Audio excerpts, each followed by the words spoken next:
અને બેઠિયા આવડિયા માના માંડવાની થાપલી રોપાય બેઠિયા આકાશની માલપા નજર કહન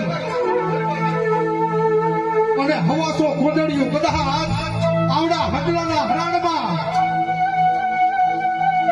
બેઠિયા જો માંડવે નો ઉતારું ને તેથી તો મને ગાંડી ધાવડીને ખોટ પડી જાય